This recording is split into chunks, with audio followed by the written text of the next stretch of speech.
सभी के अंग संग दादी जी के कुछ अच्छे संस्मरण जरूर ही रहे होंगे, तो मैं आशा करती हूँ।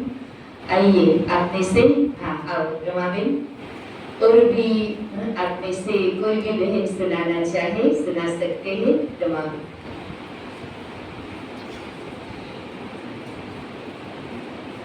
ओम शांति। ओम शांति। दादीना घણા બધા સંસ્મરણો ભૂલાઈ ન શકાય, તો મારી પેલી દાદી સાથેનો સંસ્મરણની એક પ્રસંગ બતાવું। 80મી સાલમાં હજી બાળકોના પ્રોગ્રામ ચાલુ નહોતા થયા, પણ શરૂમાં બાળકોનું મધુબનની અંદર, પાંડવ ભવનની અંદર જ ત્યારે ઓમ શાંતિ ભવન પણ હજી નિર્માણ નહોતું થયેલું, તો બાળકોના પહેલા પાર્ટીના પ્રોગ્રામમાં જવાની જે તક મળી, ત્યારે પહેલા સંસ્મરણમાં દાદી સાથે લેમન સ્કૂલની ગેમ રમેલા, અને નાના એવા હતા એટલે ભટકાઈ પણ જાય।